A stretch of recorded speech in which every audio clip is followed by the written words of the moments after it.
Estamos en comunicación con Rosa Nassif, psicóloga y psicóloga social tucumana, también dirigente política con militancia revolucionaria desde la década del 60. La idea es poder charlar un poco, cómo podemos visualizar de alguna manera esta situación que estamos viviendo, qué nos muestra, qué oculta y también fundamentalmente qué podemos hacer.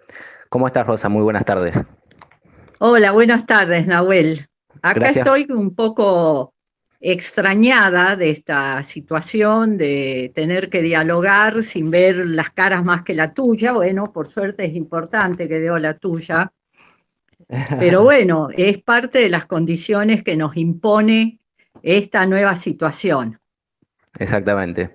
Bueno, gracias por recibirnos. Rosa, estamos viviendo algo nuevo y lo nuevo nos confronta con situaciones difíciles, con nuestra capacidad de aprendizaje y de adaptación adaptiva y a la vez nos muestra un mundo que está en crisis. Vos has investigado particularmente sobre la teoría del conocimiento y profundizaste en el debate filosófico sobre si es posible conocer para el sujeto el mundo en el que vivimos, la relación dialéctica que tiene el sujeto de adaptarse a esa realidad y a la vez transformarla en esa práctica, transformar el mundo material que lo rodea. ¿Cómo crees que se nos presenta hoy en este mundo y qué nos muestra a los sujetos? ¿Qué considerás que podría pasar con las llamadas concepciones postmodernas que vos has analizado tanto? Bueno, primero déjame por favor que salude a todos los que nos están escuchando y viendo, y agradecerle a las asociaciones de psicólogos sociales y también, por supuesto, a toda la corriente pichoniana, que podamos estar, a pesar de estas condiciones difíciles, comunicados y comunicándonos, no solo entre nosotros, sino también tratando de llegar a toda la gente. Entendemos que tiene que ser parte de este diálogo constructivo y que lo vamos haciendo en la medida también en la que se van desarrollando los acontecimientos. Yo tengo conciencia de que esta charla creo que es la sexta, ¿no? Sí, la secta, exactamente. Si pensamos en los viernes, pero la inauguró casi con la cuarentena, digamos, Josefina Racedo, después siguió Ana Quiroga, Sí. Ana Mercado, Guillermo Bolkin y Isabel Requejo. Y lo que es muy importante, la fuimos, digamos, intercalando con las experiencias que están haciendo los jóvenes de intervención en el territorio, que quiere decir para nosotros la gente que más necesita que estemos con ellos. Sí. Entonces me parece que es en ese continuum, digamos, que tendríamos que ubicar esta sexta charla y también esperando las que sigan, ¿no?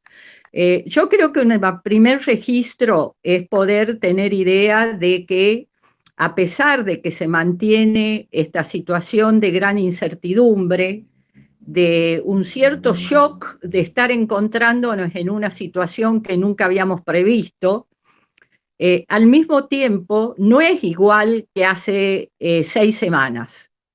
Es decir, creo que ahora cada vez más, además de las inquietudes presentes, que además tienen mucho que ver con el registro que teníamos desde el comienzo de que esto es algo que nos amenaza, que no lo conocemos lo suficiente. Yo acentúo esto hoy de decir lo suficiente, porque en relación a la pregunta que vos me hacías, creo que esta experiencia que estamos viviendo, que no la hemos buscado, que no nos resulta cómoda, digamos, y que preferiríamos estar como estábamos, es decir, en contacto físico con toda la gente que queremos, que necesitamos y con las que trabajamos. Pero te decía que esta situación también se puede transformar en una experiencia en vivo de lo que es el proceso de conocimiento y cómo desmiente. Vos me preguntabas sobre las posiciones posmodernas en relación a la cuestión del Sí. conocimiento. sobre todo desmienten las ideas tan escépticas de que no se puede conocer y que creo que esta irrupción de un elemento que no conocíamos y en una situación que tampoco nos imaginamos que se podía dar, que llegara a abarcar a todo el mundo globalmente, ¿no? Lo que es una pandemia.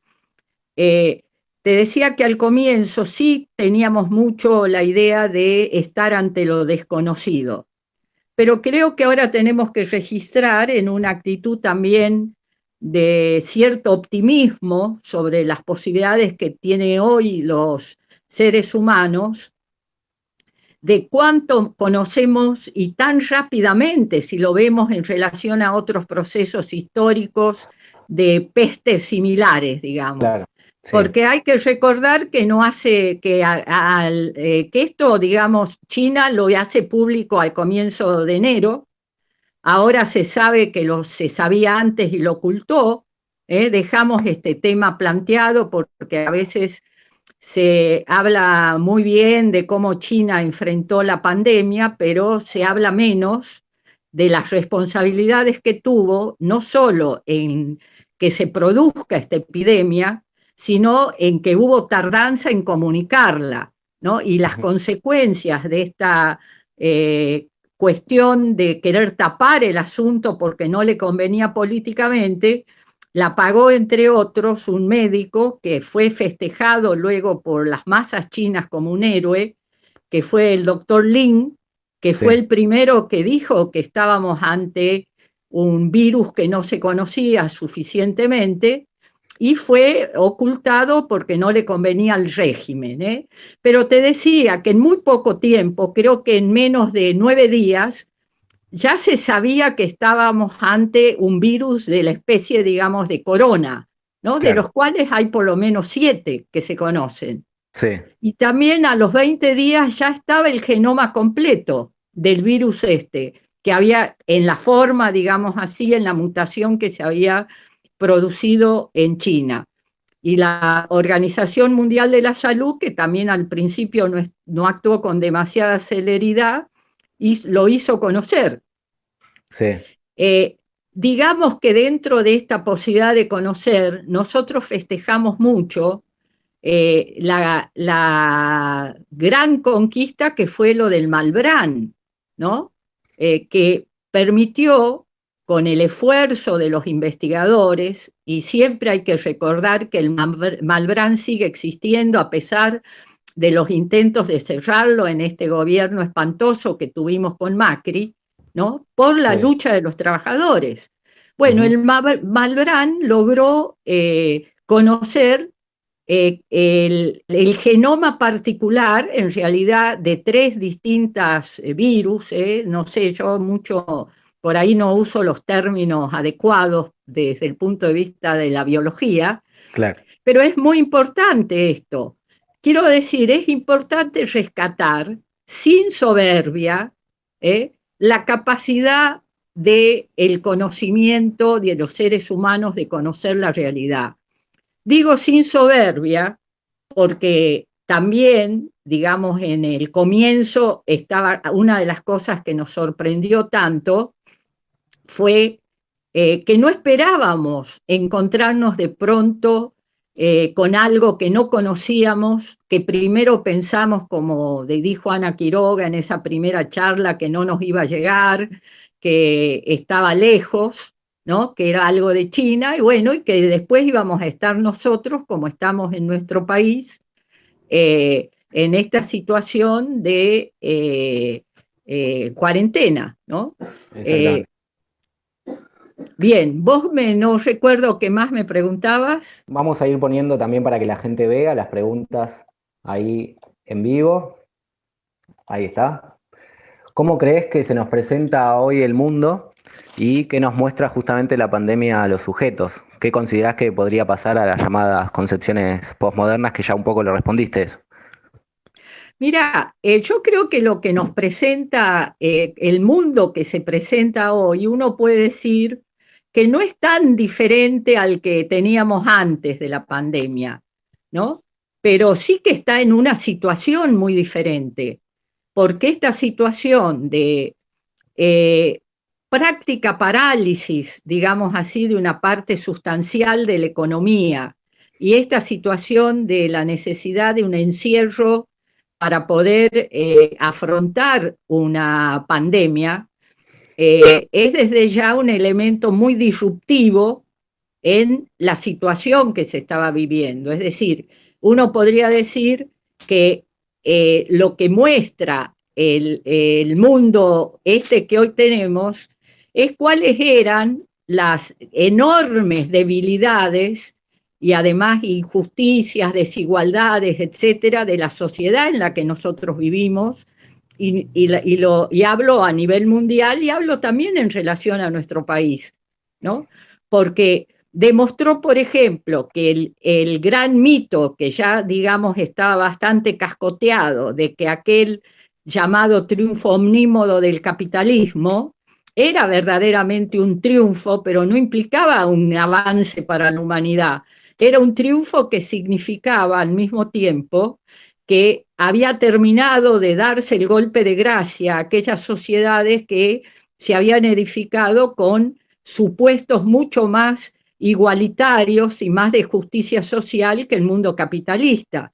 Estoy hablando de las sociedades que surgieron de las grandes revoluciones del siglo pasado, ¿no? De la revolución rusa, la revolución china, y que se inaugura esta década del 90, estos 40 ya años, ¿no? Creo un poco más, que estamos viviendo bajo aquello que se impuso y que nosotros caracterizamos, creo que con por lo menos bastante claridad en su desarrollo, como que era el producto de una derrota, no solo de algunas sociedades, sino que iba a implicar esta derrota de la clase obrera y de los pueblos, una situación de tremendo retroceso en las condiciones de vida y de trabajo del conjunto de las sociedades para quienes estábamos, digamos así,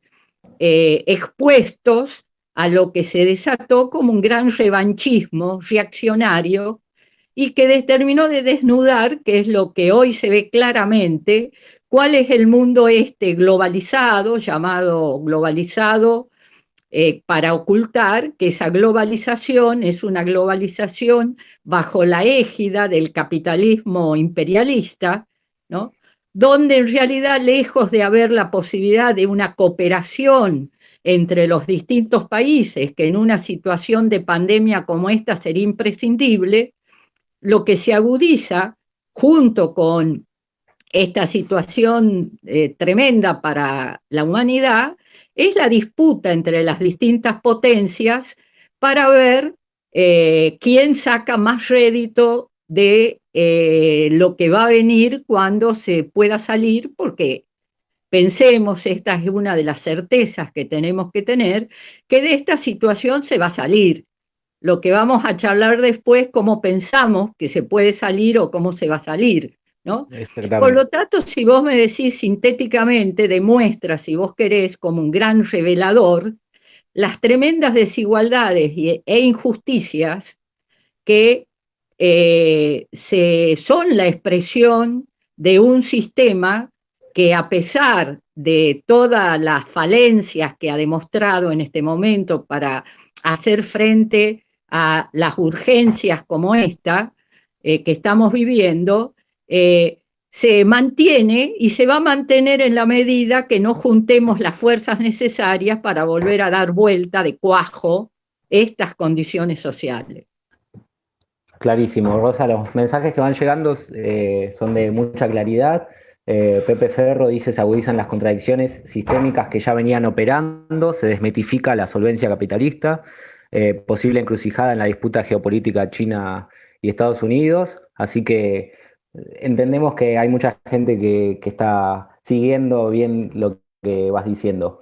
Hay 400 conectados, vamos a seguir con la siguiente pregunta, vamos a ponerla a ver si se ve ahí. Mira, yo que ahora que escuché algo de la disputa, Sí, yo me parece importante aclarar, porque ahora Después vamos a hablar de las ideas y de los distintos debates que están abiertos, ¿no?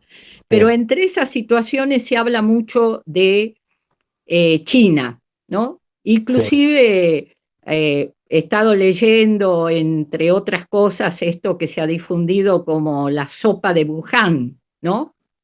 Bien, y algunos de los pensadores ahí plantean que de esta lucha entre Estados Unidos y China va a salir fortalecida China o el Oriente en general. Por ejemplo, Chu Han plantea esta idea y otros también. sí. Creo que nosotros tenemos que aclarar, porque muchos hablan de China como la continuidad de esta China imperial, digamos, de aquella China maoísta, socialista que hemos conocido, Ujú. y que pasan por alto que el régimen este, policíaco, autoritario, basado hoy ya en las formas sutiles de la tecnología puesta al servicio del control social y de la opresión, es la China que surge por la derrota del sistema anterior, de la revolución que triunfó con la dirección de Mao, ¿no? Entonces yo un poco tengo la necesidad, digamos, de hacer esta aclaración porque los que me conocen un poco y me sienten hoy a hablar como hablo, con tanta bronca, digamos, de lo que hoy es China, ¿no? Tiene mucho que ver con que pertenezco, digamos así, estoy dentro de una concepción maoísta, ¿no? Y entiendo todo lo que aportó el maoísmo en la lucha por una sociedad más justa, y al mismo tiempo, bueno, en una organización partidaria que es el PCR, que se identifica claramente como maoísta. Entonces, muchas veces dicen que los pro-chinos, hoy hablamos contra China. No, nosotros nunca fuimos pro-chinos, ¿no? Y te quiero aclarar bien Sí, que en realidad la forma draconiana, como dicen los mismos que quizás tienen algo de admiración por cómo resolvió China la pandemia, esas condiciones draconianas no son solo ni mucho menos para hacer frente a una emergencia sanitaria como esta, sino que hacen al conjunto de la vida cotidiana, y muchos temen, o algunos añoran, podemos decir, desde las clases dominantes, poder tener ese semejante poder a través de la Big Data y de todos los elementos electrónicos para controlar, como pasa allá, hasta por dónde te desplazas, ¿no? O sea sí. que tenés, ya no, digamos, tenés como un chip puesto a través del celular para saber todo lo que haces.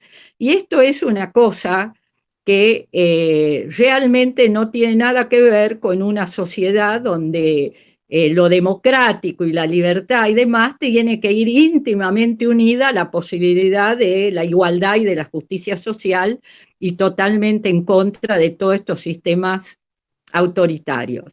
Y también te diría en esto de qué muestra y qué oculta, Sí, que el hecho de lo de ese mercado de Wuhan, ¿no? De las condiciones de hacinamiento y de que se pueda haber producido ahí esta mutación de un virus de un animal a los seres humanos, tiene que ver con la terrible desigualdad que hay entre las grandes urbes como las de Shanghái o Pekín que aparecen en la propaganda, y las condiciones tremendas que se vive en todos los lugares del interior de China, y entre esos en toda esa provincia rural que fuera de la órbita urbana, ¿no? Está en condiciones de este tipo de hacinamiento y con los déficits sanitarios que obligó a ir a un tipo de encierro como el que se practicó en China. Bueno, claro. No, muy, muy disculpe. bien la aclaración, muy, muy, muy pertinente.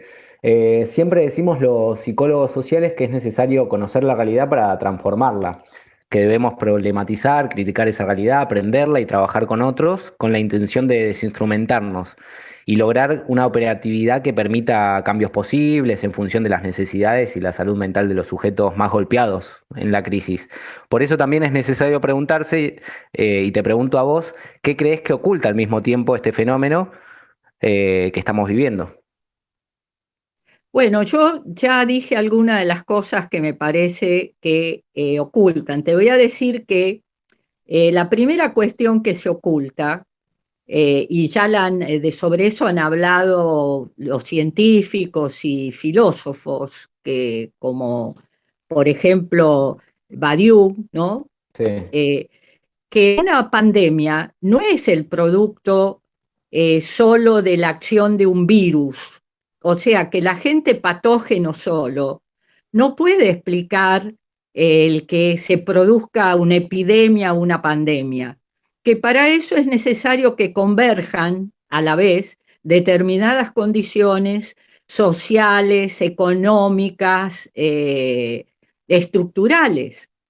Porque así como decimos siempre que la cuestión de que haya vuelto a reaparecer la tuberculosis, hasta el paludismo en la Argentina, no se puede explicar por fuera del gobierno que hemos tenido de Macri, que por suerte nos lo pudimos sacar de encima.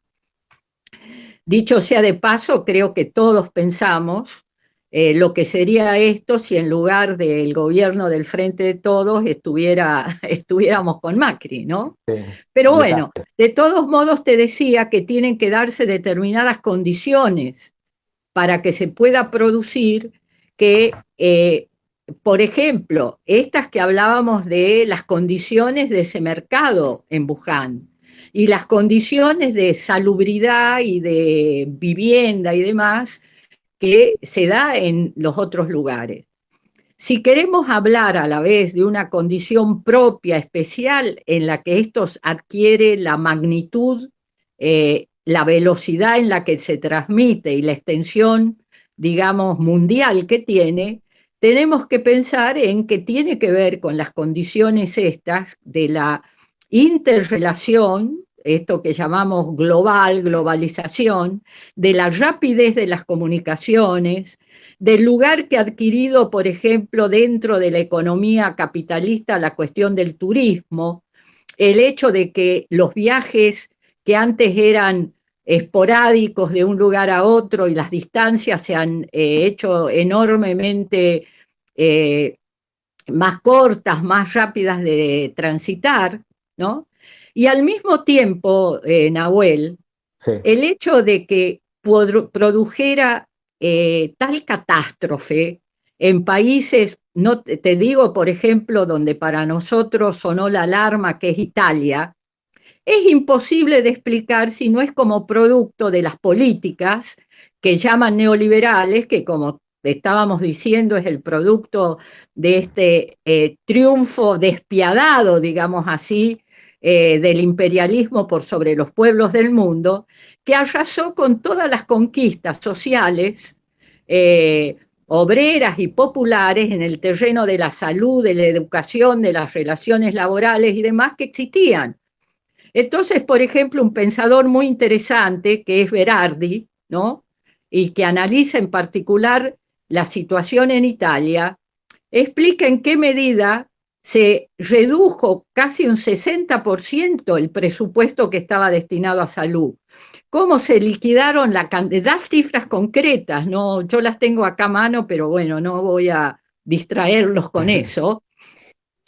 Se redujeron las camas en los hospitales, se redujeron las ambulancias, se redujeron la... También, por ejemplo, hay que pensar si esta pandemia como tal, digamos, la pandemia del COVID-19 no estaba prevista, si estaba previsto y estaba alertado el mundo por muchos científicos, inclusive por gente como Bill Gates, o como Chomsky, ¿no?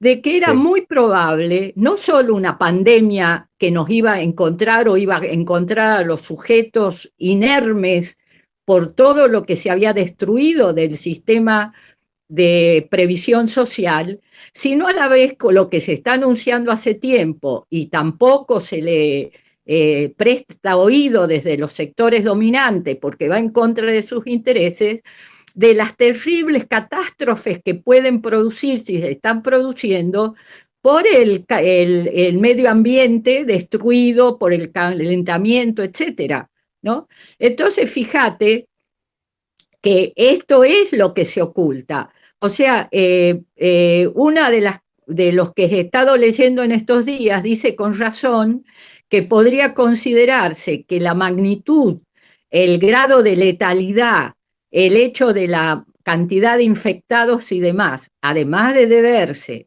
a cuestiones como la de tipos como Trano Bolsonaro, que negaron porque pensaban que era más importante que no hubiera repercusión económica a hacerse cargo de los peligros para la vida y la salud de la gente que implicaba esta epidemia, te decía que puede llamarse con razón que esta epidemia es el producto en el siglo XXI de todo el desastre que se hizo tras el triunfo omnímodo del capitalismo. O sea que estas son, perdón, quería hacer referencia a otro tema, que es el tema de que la mitad de los fallecidos en Italia se dio en los geriátricos, ¿no? O sea que esta idea parcial, digo parcial porque es una verdad parcial, que los adultos mayores, digamos así, los de esa generación que vos decís, que ya estábamos en los 60 y 70 luchando por cambiar el mundo, sí, teníamos, como decía, teníamos más riesgo y por eso no se le ocurrió a Rodríguez Larreta nada mejor que teníamos que pedir permiso para salir a dar la vuelta a la esquina, ¿no? En vez de dedicarse Larreta, ¿no? A ver cómo estaban los geriátricos en la ciudad de Buenos Aires, yo te diría en toda la Argentina, porque lo que se oculta cuando se habla de la cantidad de muertos de más de 70 años es que una parte muy grande de esos adultos mayores están en condiciones muy precarias, están en condiciones de hacinamiento en esos lugares donde a veces van a caer porque, como decía Macri de la educación pública, no es que el propio Estado se encargue para quienes han laburado toda la vida y que tengan condiciones mínimas de salubridad, de entretenimiento, de poder disfrutar de eso. Al contrario, hemos visto en todo este periodo que se quiere avanzar en relación a lo que es la jubilación, o sea, todo lo que es previsión social. Entonces también pensemos, si uno tiene una jubilación mínima de 15.000 pesos, como pasa en la Argentina y en otros lugares igual, ¿no? Sí. ¿Qué condiciones tiene para tener un buen estado de salud, etcétera? O sea que esto es lo que también se oculta. O sea que también golpea a los viejos y también golpea, vamos a hablar de eso, no golpea igual a todos, como no golpea igual, digamos, a quienes podemos estar en un departamento, que a los que quedarse en la casa quiere decir quedarse, si es que tienen casa, en una habitación donde hay 8 o 10 personas juntas. Exactamente. Te comento, Soledad Barrios Bustos dice, interesante análisis, es algo pendiente en mi vida estudiar psicología social, bueno, esperamos que sirva. Romina Bustamante dice, después de esto habría que replantear la idea de los geriátricos.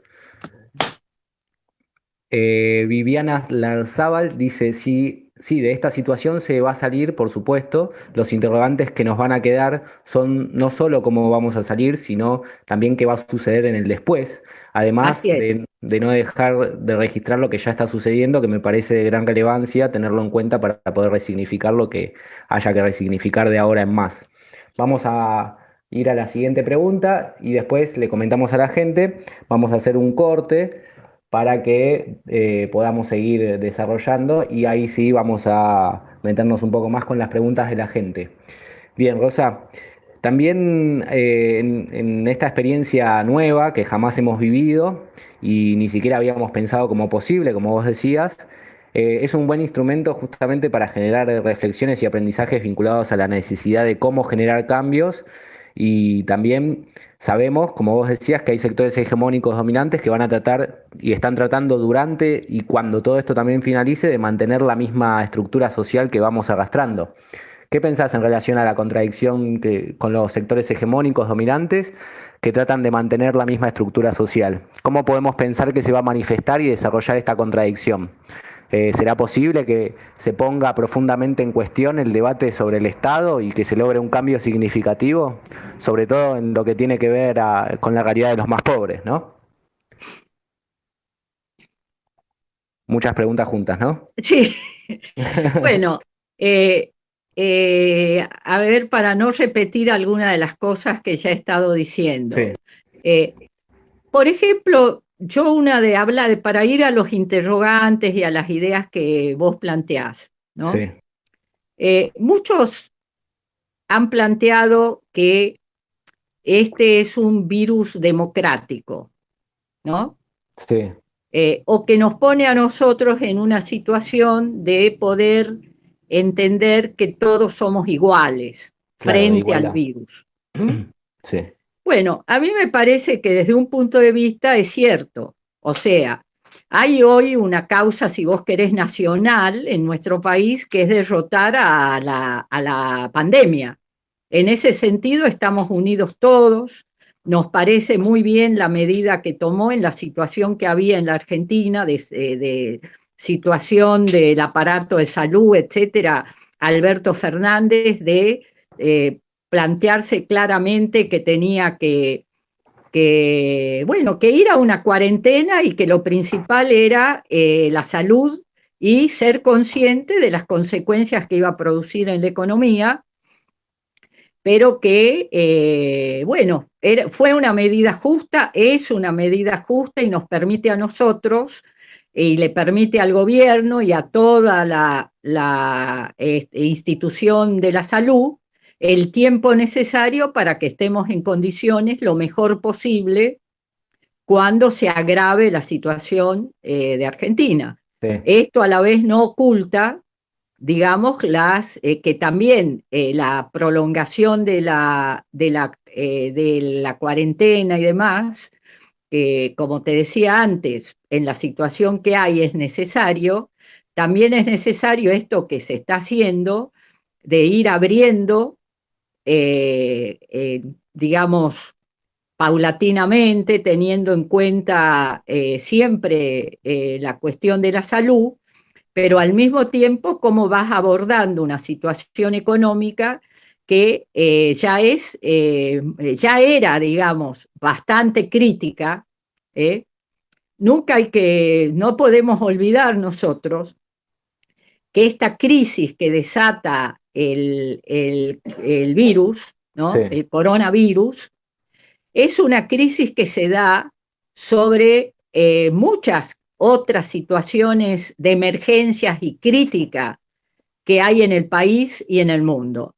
Para ir nada más que a Argentina, tengamos en cuenta que a comienzo de año y como continuidad de la lucha que se venía librando en el gobierno anterior, se logró que se apruebe una ley donde por ley se reconoce que hay emergencia alimentaria, emergencia laboral, emergencia salud, emergencia de vivienda, y también que no está explícitamente, pero que no podemos olvidarnos en ningún momento, la emergencia en relación a la violencia que sufrimos las mujeres, ¿no?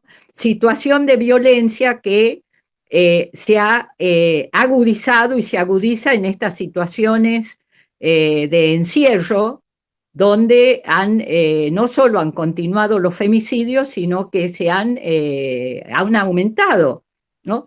Entonces, digamos, es una emergencia sanitaria que se da, engloba, digamos así, a todas las otras emergencias que hemos venido sufriendo. Y por lo tanto, no puede haber una cuestión igualitaria ni democrática en este otro aspecto.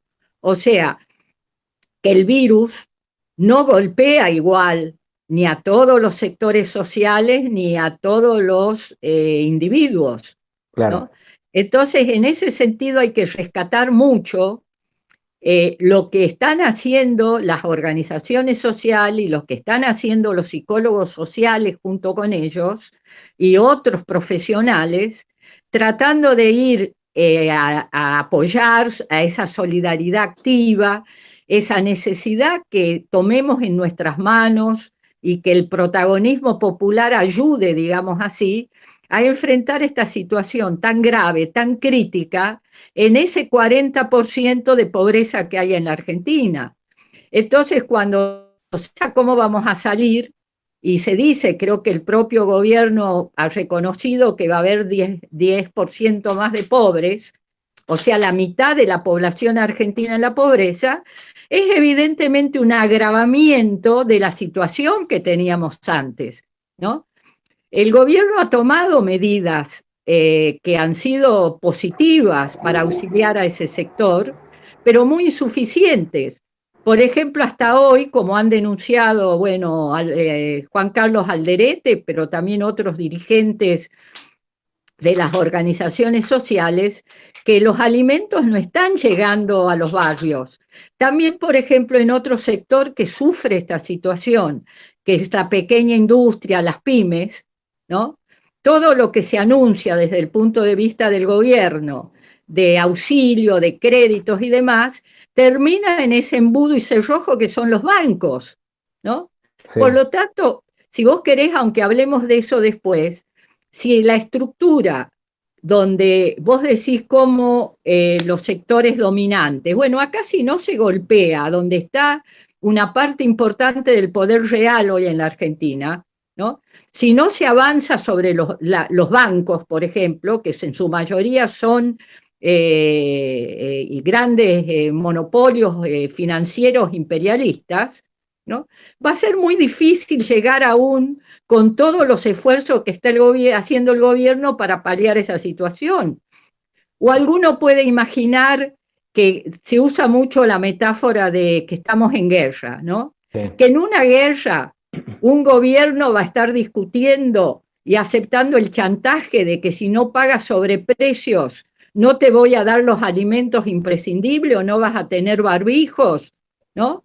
Entonces, son estas las cosas que están demostrando que es necesario una cohesión y una unidad muy desde abajo para empujar también a que se pueda llevar a cabo medidas como esta que se está planteando del impuesto a las grandes fortunas y que hay una gran resistencia para eso, ¿no?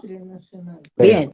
Lo otro, por ejemplo, que dentro de la estructura que dado de la gran desigualdad que hay entre unos países imperialistas dominantes, inclusive entre los países estos de primera línea, como puede ser si hablamos de Estados Unidos, inclusive de China o Rusia, de países que están en condiciones menos fuertes y de países dependientes como el nuestro. Entonces, fíjate si no será revelador esta situación de que la globalización, lejos de haber podido posibilitar una acción cooperativa y conjunta de las naciones y países del mundo en medio de una situación tan crítica y límite como esta pandemia donde se juegan cientos y de miles de vidas en el mundo, ¿no? Si en lugar de ver eso estamos viendo acciones casi de gángsters, ¿no? De atracar aviones que iban en un destino para llevarlo a otro, Y donde robarlo. intervienen los estados, Sí, inclusive, por ejemplo, los servicios de inteligencia, como apareció de pronto que el jefe del Mossad, o sea, del servicio secreto israelí, estaba infectado, y dijeron, pero ¿qué tenía que hacer el jefe de la inteligencia israelí en la reunión de los que veían cómo había que enfrentar la pandemia en Israel? Y resulta que lo que tenían que hacer era mostrar dónde se podía hacer de las cosas que se necesitaban, donde hay una disputa feroz por los respiradores, por los barbijos y hasta por los camisolines. Como hay una gran disputa ahora, cuando sí hay una gran unidad en el mundo científico, ¿no? Para investigar y se está investigando en simultáneo alrededor de la posibilidad de una vacuna, ¿no? Porque acá cuando decíamos que cómo se va a salir de esto, se va a salir en el terreno de la salud cuando se descubra algo para prevenir, que es la vacuna, y algo para curar, que será un remedio, como se han descubierto otros remedios para curar. Pero resulta que esto, que es un esfuerzo de la comunidad científica y en este sentido, a la vez está ya la rapiña, digamos así, de la industria farmacéutica, y está peleándose Trump, por ejemplo, para que tener la posibilidad de que la primera vacuna que salga tenga en exclusividad Estados Unidos, y hay una disputa con Alemania, que es donde se está avanzando en esto, ¿no? Entonces, por ejemplo, ¿qué tenemos que sacar nosotros como enseñanza? También en nuestro país. Es fundamental el desarrollo de una industria nacional autosostenida, independiente. No puede ser que no haya en la Argentina telas para que nuestros grandes héroes, que son los trabajadores que están en la primera línea, los médicos, los enfermeros, los camilleros y todo el servicio de salud, pueda tener los camisolines que necesita, o que no pueda fabricarse en la Argentina los barbijos que son necesarios. No hablemos ya de la necesidad de poner toda la industria a la vez de la que hay en la Argentina a resolver el tema de los respiradores. Entonces, acá ves cómo se entrelaza la estructura dependiente de un país y la estructura de clases de un país con el tema de cómo nos afecta esta situación tan embromada que estamos viviendo, que es la de la pandemia del coronavirus. Clarísimo, Rosa. Tata Cordón dice, muy buena explicación de lo nuevo en la realidad argentina. Mi pregunta es cómo los psicólogos sociales deben intervenir en los comités de emergencia que se han creado en estos últimos tiempos. Pero la dejamos para después. Si te parece, vamos a un corte y después seguimos haciendo las preguntas. Bueno, me parece muy bien. Son muchas las preguntas que van llegando, vamos a tratar de transmitir algunas. María Dolores Urra dice, en pleno bloqueo y pandemia no olvidemos la solidaridad del pueblo cubano que envía no solo médicos, sino también colabora con investigaciones, por ejemplo, en Alemania e Italia. Eh, Ale Palmi dice, ¿qué opinión tiene sobre la intervención de los psicólogos sociales en instalaciones educativas? Bueno, le comentamos a Ale que hicimos un vivo específicamente de educación, así que lo puede ver. Muchas gracias, Graciela Di Palma dice por compartir su clara exposición acompañando desde la Patagonia Austral Argentina.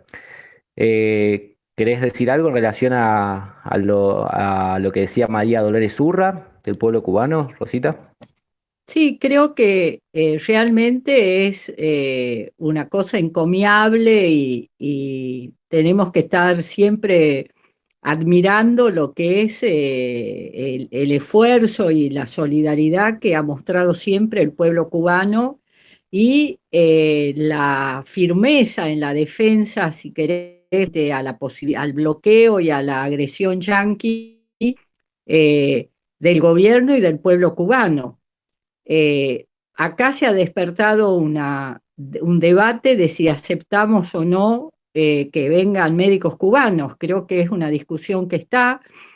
Yo no estoy de acuerdo que se discuta desde las barbaridades que dice la derecha de que son espías, o por una cosa de discriminar a Cuba.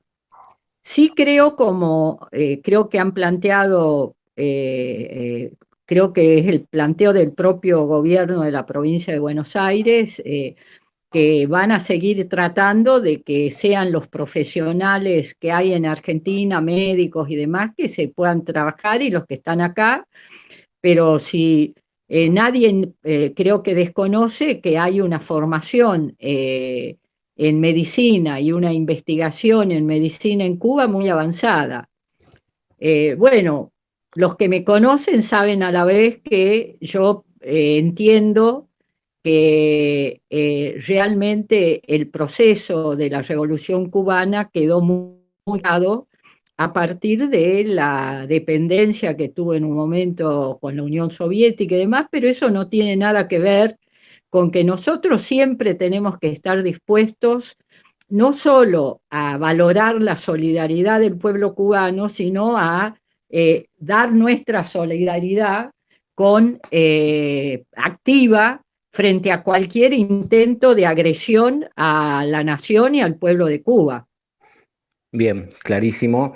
Vamos a poner las siguientes preguntas. Eh, Sí, decime. lo de los psicólogos sociales, ¿no? Sí, sí, sí. ¿Qué hacer los psicólogos sociales y cómo actuar en los comités de crisis?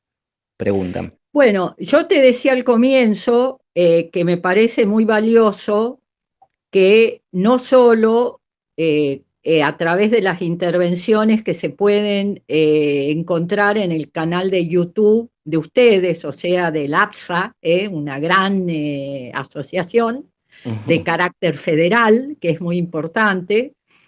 Eh, Te decía, no solo a través de las intervenciones que se explayaron Josefina, Ana Quiroga, Ana Mercado, eh, bueno, Volkin en el terreno de la educación, eh, de, eh, de Isabel planteando también un análisis crítico. Es decir, nosotros tenemos que operar con los instrumentos que tenemos, ¿no? ¿Cuáles son nuestros instrumentos? Nuestros instrumentos tienen que ver con la idea central de que tenemos que tratar de ir al encuentro de las necesidades que tiene la gente, en este caso, que nosotros nos integremos en los comités de crisis o que estemos, por ejemplo, en esa coordinadora que se formó acá en la capital en Retiro y también en la Comuna 3, donde Sí. participa la Escuela de Psicología Social, junto al Ramos Mejía, las iglesias que están en el barrio, es decir, es una multisectorial que a la vez recoge una gran experiencia de cuando fue la otra gran crisis social en la Argentina, que fue en el 2001, ¿no? Sí. Entonces nosotros operamos con la posibilidad que tenemos de, de leer las necesidades, también lo hicimos en Malvinas, y de poner la idea esta de que nosotros tenemos que ayudar al protagonista de los sujetos en la situación de emergencia y de crisis. Y poder ayudar entonces en concreto, no solo en lo que podamos llevar de solidaridad, sino en poder ver las situaciones que hay de tipo psicológica que tienen que ver con esta situación que, como decíamos antes, no solo hay una incertidumbre en algunos casos podemos decir, y de angustia por algo que no se conoce, que creo que esto puede ser común a todos los sectores sociales, sino que cuando más vamos nosotros a los barrios, al Gran Buenos Aires, al Gran Rosario, a la Costanera en Tucumán, por ejemplo, para nombrar lo que tengo en este momento en la cabeza, pero es en todo el país, cuando llegamos a esos sectores, la angustia, el desamparo, tiene que ver con condiciones muy concretas de existencia, con como uno lee los relatos, a pesar del gran esfuerzo que están haciendo, como decíamos antes, ellos mismos y las organizaciones sociales y la iglesia, la católica y la evangélica y demás, y el gobierno con lo que puede hacer, la angustia a veces de comete de una sola comida, ¿no? Es Sí. decir, de que se come al mediodía. Hay comedores que solo están funcionando 3 días por semana porque no tienen comida, Sí. en alimentos. Hay merenderos que funcionan solo una vez al día o 2 veces a la semana. O sea que no, esta angustia que tiene que ver con qué va a comer mi hijo, ¿no? No es igual, digamos, que la angustia del encierro, pero con las condiciones, digamos, con las necesidades básicas satisfechas. Pero en ambos casos hay un sufrimiento psicológico que trasciende el sufrimiento, digamos, eminentemente de la carencia del alimento, porque somos un ser integral, digamos, es decir, nuestro psiquismo y lo biológico, lo psíquico y lo social es una unidad. Y nosotros operamos en esa integridad, pero prestando atención sobre todo a esta cuestión del padecimiento, que Pillon Rivière y Ana Quiroga tomando esto y todos o Ana Mercado, por ejemplo, Josefina, se han referido en detalle, ¿no? Nosotros a veces no tenemos hoy posibilidades todos de esto que sería una gran premisa de nuestro hacer psicológico, es que es ir hacia donde está la necesidad. Los que lo pueden hacer, los más jóvenes y demás, lo están haciendo. Y los que no podemos en este momento hacerlo como otras veces, estamos también tratando de aportar desde el lugar de ayudar a que nos mantengamos unidos, articulados, sintiendo que somos parte de un colectivo que incluye al conjunto de nuestro pueblo y que somos parte de ese pueblo, los psicólogos sociales, y que llevamos nuestro conocimiento y nuestra capacidad de leer, digamos, detrás de las necesidades más explícitas, las necesidades que subyacen, ¿no? Y ayudar a ver cómo puede, con el protagonismo de los propios sujetos que están implicados en esta situación, salir de la situación de parálisis, de encierro, de angustia, de pánico, de soledad, etcétera.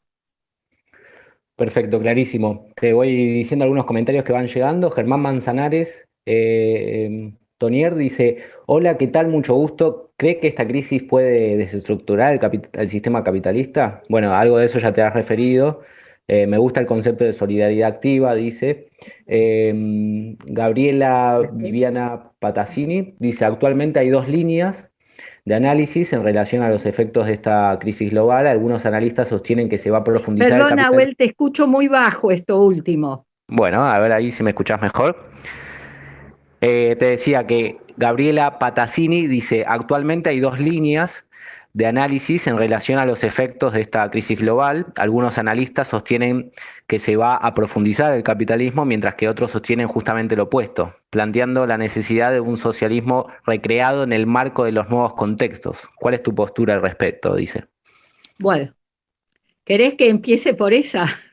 Dale. Eh, sí, mira, es cierto que este gran cambio, digamos, sacudón que se ha producido a nivel mundial y que ha puesto de relieve muchas de las cosas de las que estamos hablando y otras que están y que por ahí no hemos abordado todavía, ¿no? Ha llevado a distintas planteos, reflexiones, discusiones, debates. Sí. Eh, Ahí se menciona dos ideas opuestas, sería una que el capitalismo va a salir fortalecido, ¿no? Y otra que dice que en realidad esta situación que pone de relieve, por ejemplo, la inutilidad de este consumismo desesperado, la locura que implica la sociedad del rendimiento, de la autoexplotación, etcétera, etcétera, que tomando conciencia de esto los seres humanos, sería así, se puede salir a una sociedad donde no rija el sistema capitalista. Yo creo que una situación de crisis como esta, y esto lo hemos dicho muchas veces, y creo Ana lo planteó, creo, en su intervención, siempre da la posibilidad de distintas salidas, ¿no? Sí. Pero cuál sea la salida que se imponga no es un elemento ni espontáneo ni que está determinado previamente. La salida que se impone es aquella que seamos capaces de gestar nosotros.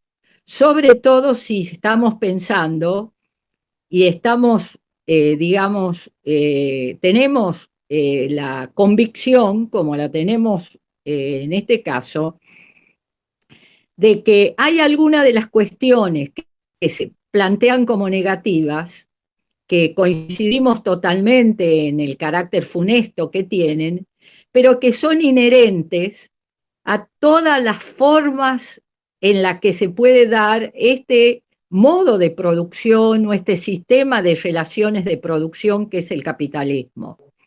O sea, que no hay capitalismo sin mercado.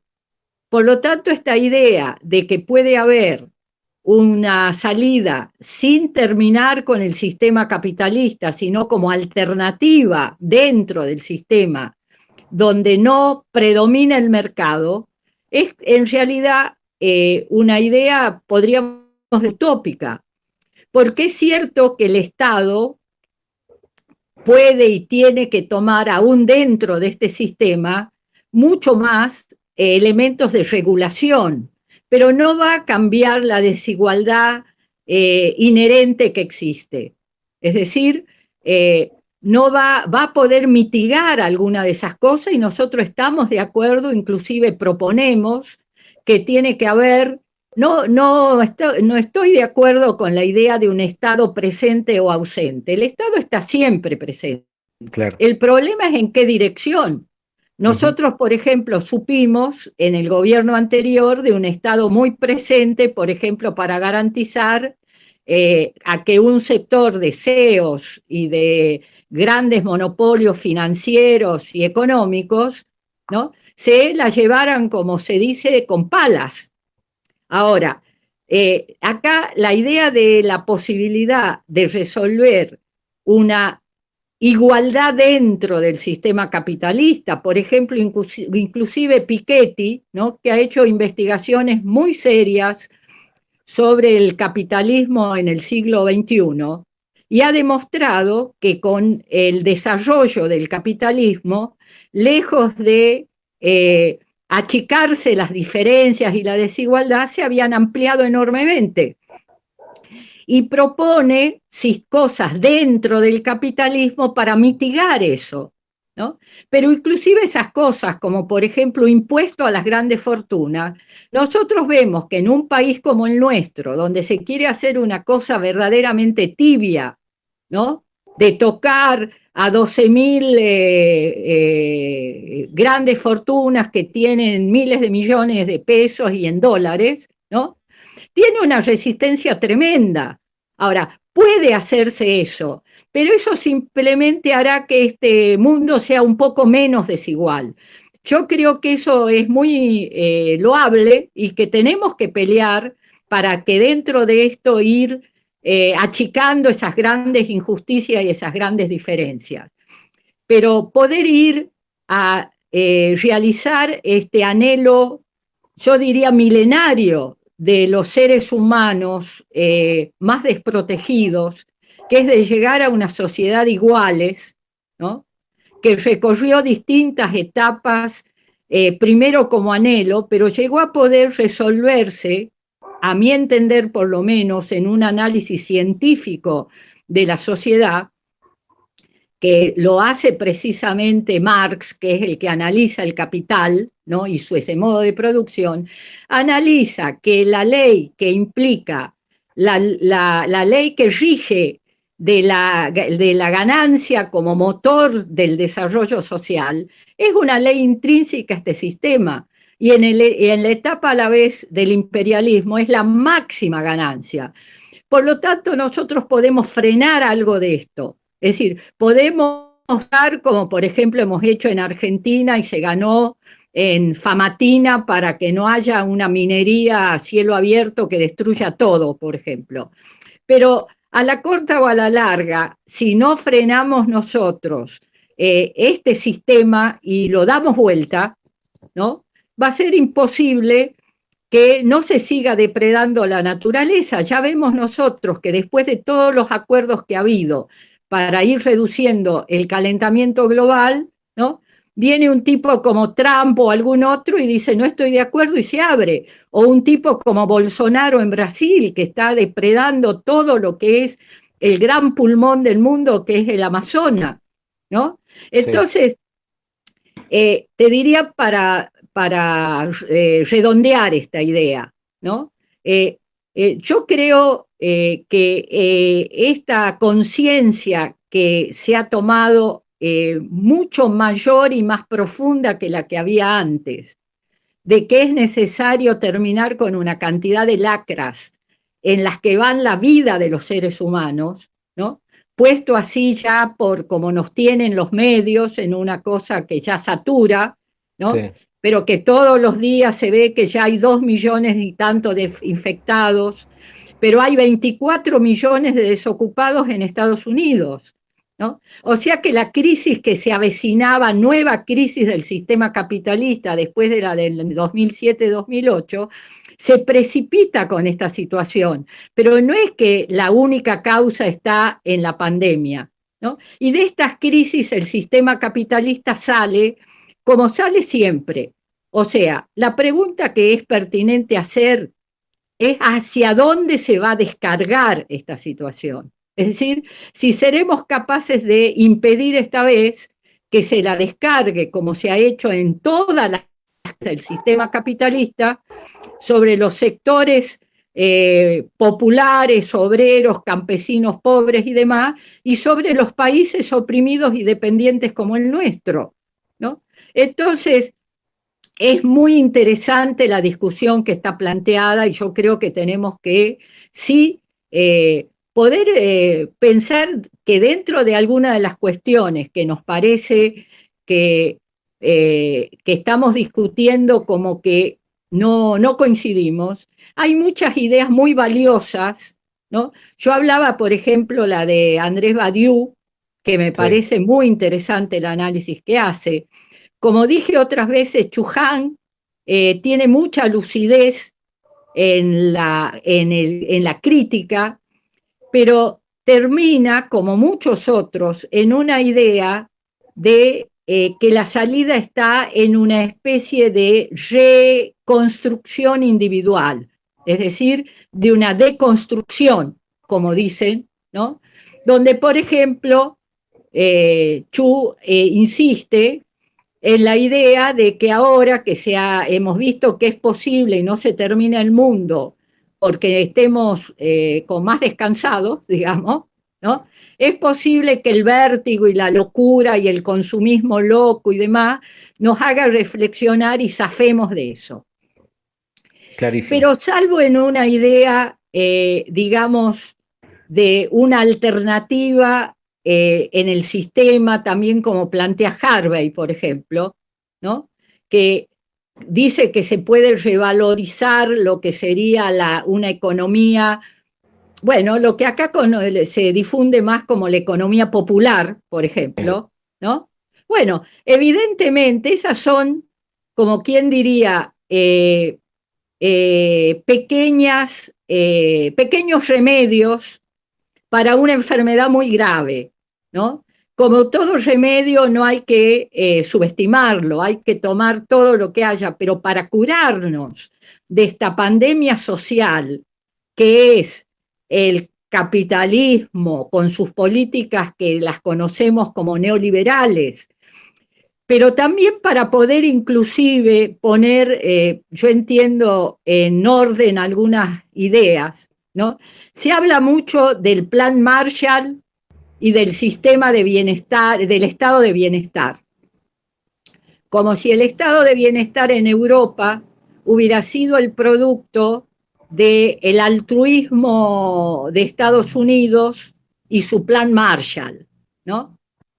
Pero lo que se oculta en esto es que fue posible el estado de bienestar en Europa, no solo por la lucha que libraron los trabajadores en esos países y las conquistas que lograron, sino por las grandes revoluciones que avanzaron con un tercio de la humanidad ya bajo el socialismo y el terror que produjo en los capitalistas ¿no?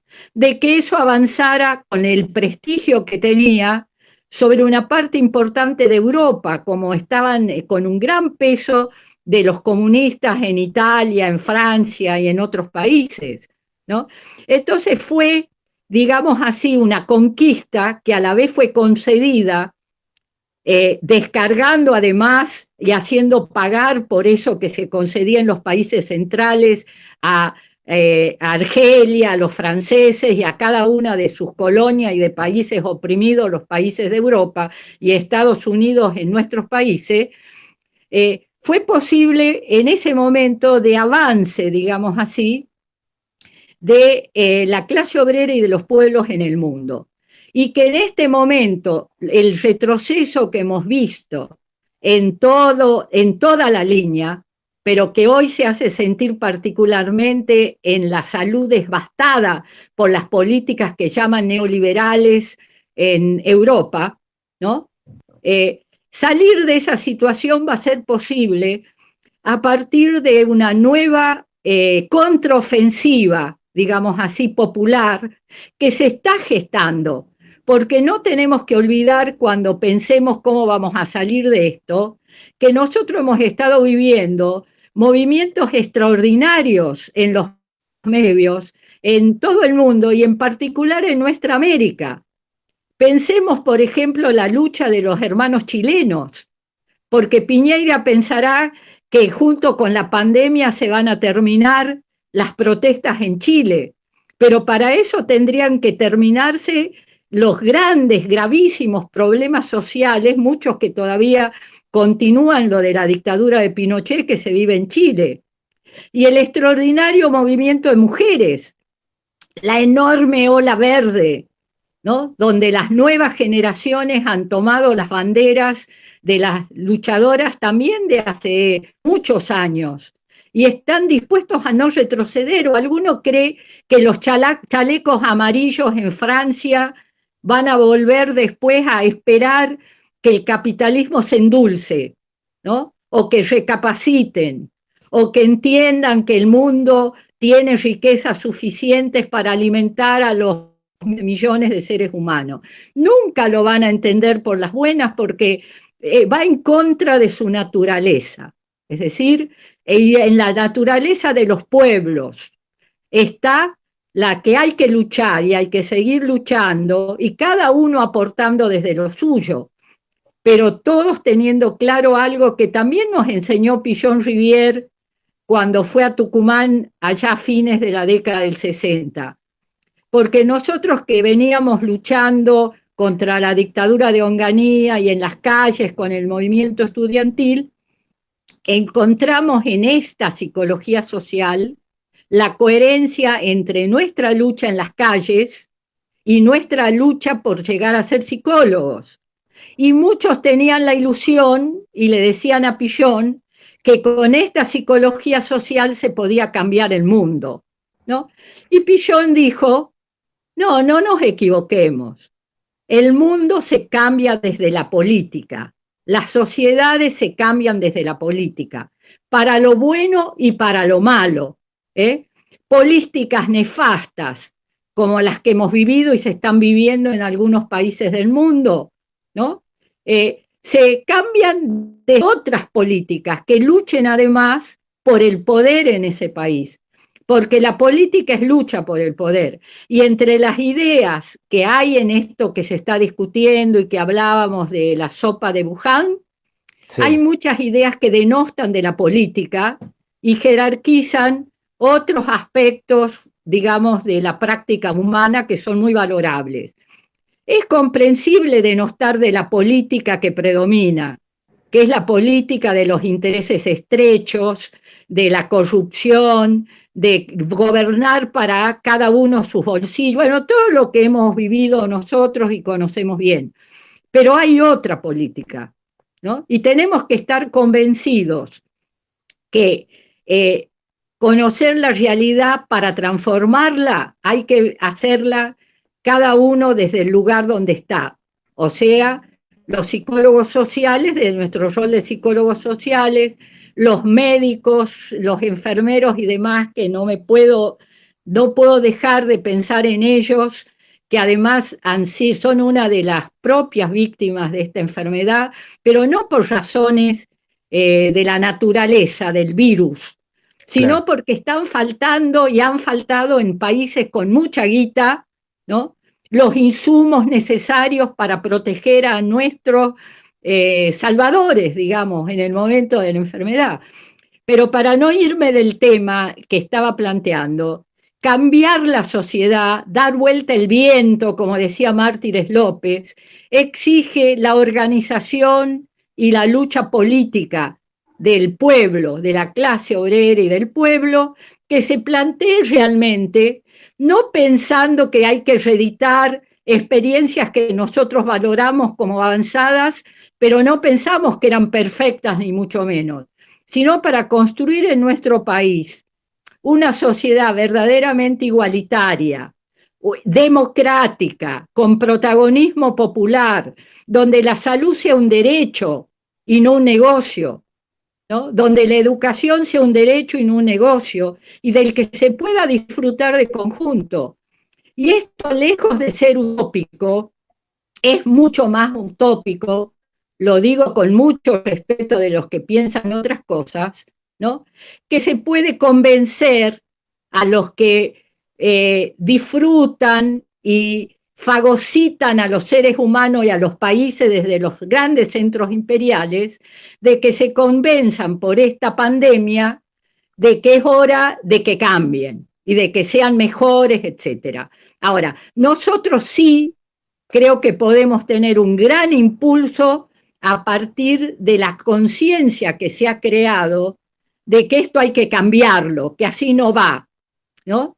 Y que abre una gran oportunidad para avanzar en la construcción, donde entonces es adaptación activa, no el adaptacionismo, la adaptación activa, nuestra concepción de salud, va a ser también no solo en el terreno de las búsquedas individuales, que es muy importante, sino de la gran búsqueda social, que es de una sociedad que, como decía Atahualpa Yupanqui, ¿no? Que nadie escupa sangre para que otro viva mejor. clarísimo, Rosa. La verdad es que un aporte extraordinario. Hay, bueno, mucho agradecimiento, muchas preguntas y muchos comentarios que van llegando. Te leo algunos para ya ir finalizando. Rosana Álvarez dice, qué genial exposición, qué claridad. Me encanta que podamos reflexionar juntos y ampliar la mirada ante una realidad que nos interpela a protagonizar. Muchas Eh, gracias. María Polenta dice, qué bueno escucharte, Rosa. Irene Moine dice, clarísimo, Rosa, excelente tu exposición. Y si te parece, vamos a una última pregunta que es de Sofía Namur, que dice, Rosita, como arquitecta, pienso que la arquitectura y la psicología deben sí o sí ir de la mano. Me pregunto si este nuevo modo de habitar impactará en nuestra forma de proyectar el hábitat, pienso en la importancia sustancial de un balcón, pienso en el derecho a un horizonte, pero más allá de la vivienda pienso en las ciudades. ¿Qué hicimos mal como urbanistas? Pregunta. Y arquitectos en los espacios pensados que hoy la ciudad necesita estar vacía y algunas casas, lejos de ser un hogar, sean cárceles. ¿Podemos realmente aportar a la vida de los seres humanos? Quisiera escuchar tu mirada. Bueno, le agradezco a Sofía que me lleve a un tema que me parece lindísimo y eh, que lo tengo muy cercano, porque tengo mucha gente muy querida, arquitectas y arquitectos, ¿no? Algunos de ellos, como Paulita Boldrini, ha trabajado mucho desde la psicología social y desde la arquitectura, o toda la gente que está trabajando con los arquitectos en el Chaco, con Rodolfo Schwarstein. Es decir, eh, sí, sin duda es necesario pensar, y se está pensando, como lo está pensando seguramente Sofía o los compañeros estos que están en el PH, no me salía lo de el nombre de los que están trabajando en arquitectura acá, en el Gran Buenos Aires, ¿no? Sí. Con Julián Salvarredi y otros compañeros, que consideran que tienen que poner y están poniendo su conocimiento al servicio de un hábitat, no solo como vivienda, sino como barrio y, si es posible, también como ciudad, de poder satisfacer las necesidades de los seres humanos, de acuerdo a no solo vivir confortablemente, sino respetando su cultura, sus necesidades más profundas, ¿no? Así, por ejemplo, en el Chaco se avanzó mucho, no solo a través de los trabajos de Rodolfo, que no es psicólogo social, pero creo que debe tener influencia por algún lado, de cómo los propios pueblos originarios, ¿no? No solo intervienen, como también explica Paula, que trabaja, Paulita Boldrini, en decir qué es lo que necesitan los que van a habitar en esos lugares y que saben lo que quieren. Es decir, no parten de que el saber lo tiene el profesional. El profesional tiene instrumentos que pone a disposición de las necesidades de quienes van a ser los que vivan y disfruten en esas casas. Entonces, aún en las condiciones de esta sociedad, con todas las limitaciones que tiene, se pueden hacer casas mucho más habitables, pensando mucho más en las necesidades de los seres humanos y no en condiciones de espacios o reglas urbanísticas que puede tener alguien en la cabeza. O sea que sí hay una relación muy profunda entre la arquitectura. Yo en particular creo que las ciudades pueden cambiar en un proyecto de sociedad distinta, porque la concentración urbana, que es un desastre, tiene que ver con las necesidades del capitalismo, no es un problema, y por eso, bueno, me voy a ir a otro tema, después podemos hablar de esto. No quiero dejar de plantear, porque hablé de los médicos y demás, ¿no? Y Sí, sí, de los trabajadores de la salud. sí, Quiero rescatar el trabajo que está haciendo la corriente Salvador Massa como parte de una cantidad mucho más amplia de trabajadores de la salud que no solo están al frente y cumpliendo con su deber de defender la salud del que tiene delante, sino que están también en una lucha para conseguir tener los insumos que se necesitan, que no son a la vez, no es un planteo sectorial y egoísta, digamos así, de que quieren cuidarse ellos.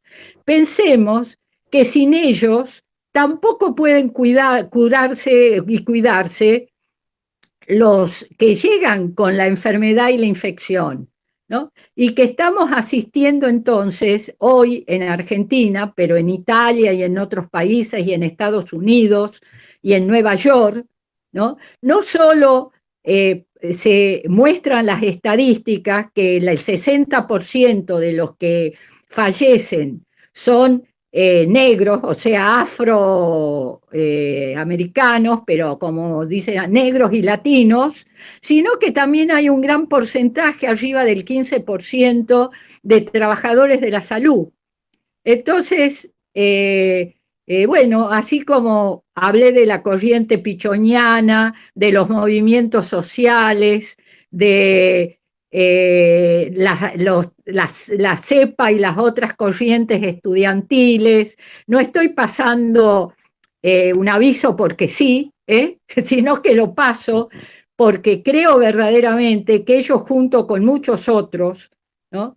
Como decía en este momento lo de la Salvador Massa, los arquitectos, etcétera, es el protagonismo popular que está aportando decididamente a que estemos, no digo ganando, pero sí morigerando las consecuencias que esta gran crisis de salud, que como decía antes, agrava todas las otras crisis que hay en nuestro país, estén más, sean menos duras, ¿no? Así que quiero agradecerle así a la Asociación de Psicólogos Sociales de la Argentina, a todas las asociaciones que existen en todas las provincias, a todas las escuelas, no solo a la de nuestro país, sino a la de Montevideo, a la de Bahía en Salvador, a los pichoñanos que hay en España y en otros lugares, porque así como hemos visto que la globalización transforma en una rivalidad y una lucha feroz entre las potencias imperialistas y se agudizan todas esas contradicciones, a la vez esta pandemia nos hermana a todos los que somos hermanos en la lucha por una sociedad más justa, más sana, más feliz. Hermoso, Rosita. La verdad es que creo que ha quedado muy claro. Te comento, ya que mandaste saludos a las escuelas de todo el país y de toda Latinoamérica, que te mandan saludos desde Mendoza, Paraná, Chaco, Rosario, Córdoba, Jujuy, Río Grande, Capital Federal, Tucumán, tu provincia obviamente, Montevideo, Uruguay, Mar del Plata, Bolivia, Reconquista, Santa Fe, Azul, Ecuador y Monteros también de Tucumán y Perú. Bueno, un gran saludo al valeroso pueblo boliviano que está enfrentando este siniestro gobierno que hay en este momento. Y sí, un saludo muy grande a Bolivia. Bueno, han quedado plasmadas las principales ideas, se nos ha ido la conexión, pero les agradecemos a todos por estar ahí y por haber estado sosteniendo y les mandamos un saludo grande. Desde ya, muchas gracias.